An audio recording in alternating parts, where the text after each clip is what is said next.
Down here in the heartland of Alabama, these cars are still around.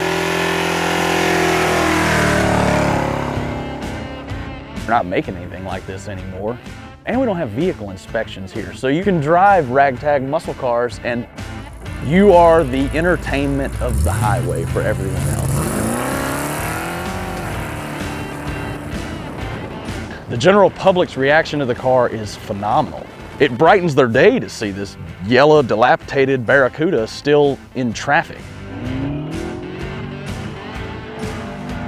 Every time somebody sees it, they drool over it. When you're surrounded by the mediocre normal vehicles and you're in a thumping small block Chrysler that's yellow with stripes and just Plymouth built a beautiful car, and to be showcasing it on the street every day, it's an enjoyable thing. They always compliment it and they always try to buy it, but you know, what are you gonna do?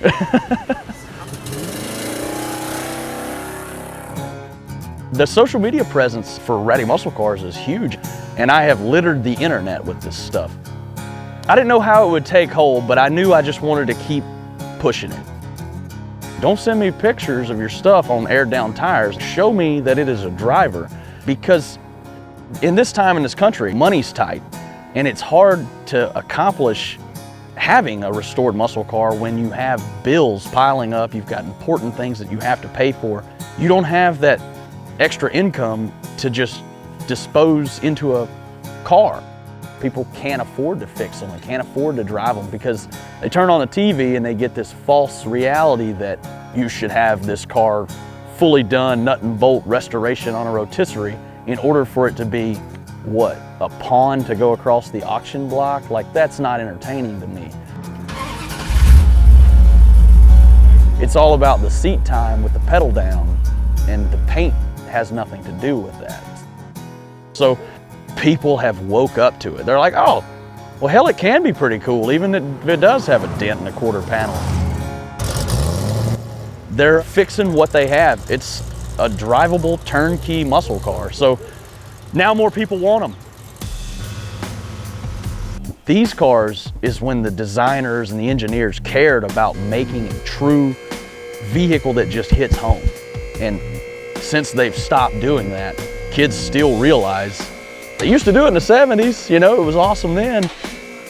Every movie, anything they've seen on television, the best movies are filled with badass cars. And if you can just flood a place with badass cars that look like they should be in movies, how could a kid not be grinning ear to ear?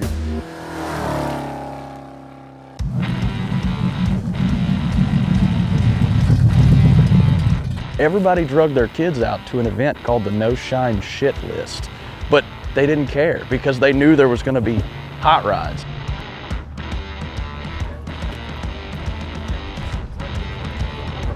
Seen them all running around. They were like kids in candy stores, and I couldn't believe 100 of them show up, and many of them were not even drivable a week ago or 3 days ago, but they busted ass and drove those things 65 miles through the rain just so they could follow in behind and go see what we had going on in our junkers. If more people would just find themselves in the driver's seats of these cars and forget about the niceties of them and actually enjoy them for the raw feel of a muscle car, that's what it's about, and you might make a friend or two out of it, you know? So everywhere you go, people want to talk about them. I make a friend at every gas station. Man, what's in that? What is that? And it's not perfectly restored. It doesn't have shiny paint, but believe it or not, people still like it. It's wild, right? It's perfect. To watch the full episode, head over to thehouseofmuscle.com. But before you go, make sure to subscribe now so we can keep you updated on new episodes along with everything that is the House of Muscle.